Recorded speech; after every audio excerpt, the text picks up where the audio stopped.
Or physical business health and well-being to supersize fast. Sharon Horne-Ellstrom here. And our topic today is putting a rating, like between a scale of 1 to 10 is what I like to use because it's simple and easy and I can look at it.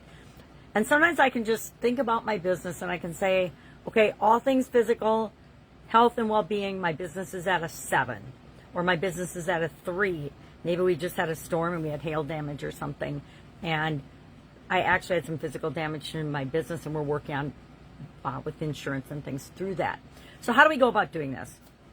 A lot of people will just know automatically, but what I like to do is break it down because sometimes what I think I know is actually not reality, right? We all delude ourselves in certain areas and aspects of our business, and the condition of physical things in our business might be one of those. Especially I have found working with people that are strategically online and solely online doing something, they tend to underestimate the impact of the physical aspects of their business and the need for redundancy and things, the need for insurance and things. And so that's why we talk about this as part of building and growing and supersizing your business. What real estate do you have? What physical buildings and facilities and inventory and equipment do you have? Depending on the type of business or industry you're in, you might have a lot. I was in manufacturing for decades, and we had literally we had millions of dollars of just physical equipment that we used in our manufacturing process. One die and one tool could cost hundreds of thousands of dollars, and replacing that often cost just about as much. So we want to take into account, what I like to do is break it down into little categories and then give those each a number and take the average of that. Is it super scientific and specific? No. But guess what? We just want a ballpark measurement so we can compare against it as we move forward.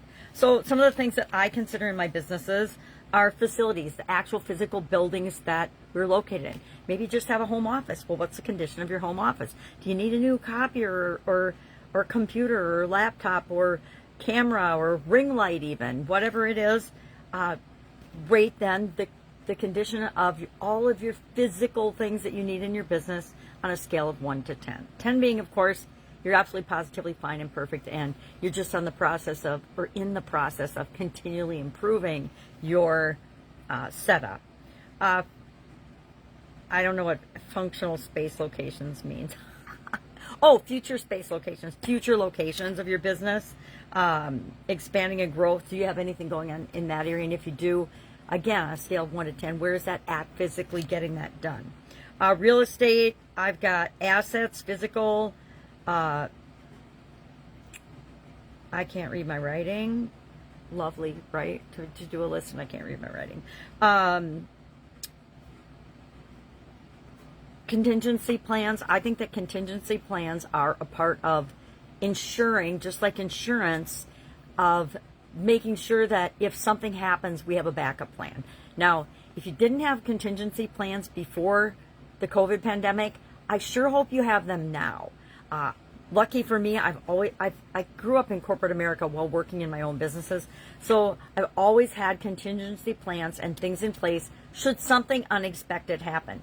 And in 2010, I had a sudden cardiac arrest and dropped dead, and therefore I was not able to run my business. Well, fortunately for me, I had people and systems in place that it could keep running in my absence. And then luckily for me, I did recover and continued to run that business for another decade before divesting myself of it as part of my divorce. Woohoo!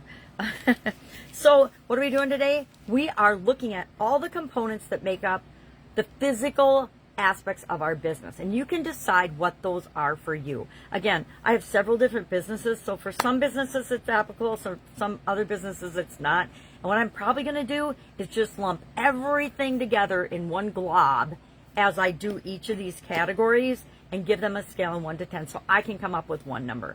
I will share my one number in the comments below when I get it on a scale of 1 to 10. I invite you to do the same. And remember, this is not good or bad. It's so dependent on different factors. It's just a way of looking at, all right, this is how I see where we are right now. So if I come up with a 3, I'm not going to feel bad about that, although 3 is even less than average. I'm just going to know that there are areas of my physical health and well-being for my business that I need to pay some attention to. And that's what this challenge and that's what this month is all about. All right. Any questions about this? Hit me up and ask. Otherwise, have fun with it, right? I personally think it's really fun to audit and measure and rate the way things are going in my business and in my life. You might not, but I think it is, because I get excited about knowing, all right, well, if this is truly where I am and this is where I want to be, oh my gosh, now I know where I'm going. And I always want to focus on where I'm going so that I get there. All right, have a great day, and I'll, of course, be with you tomorrow.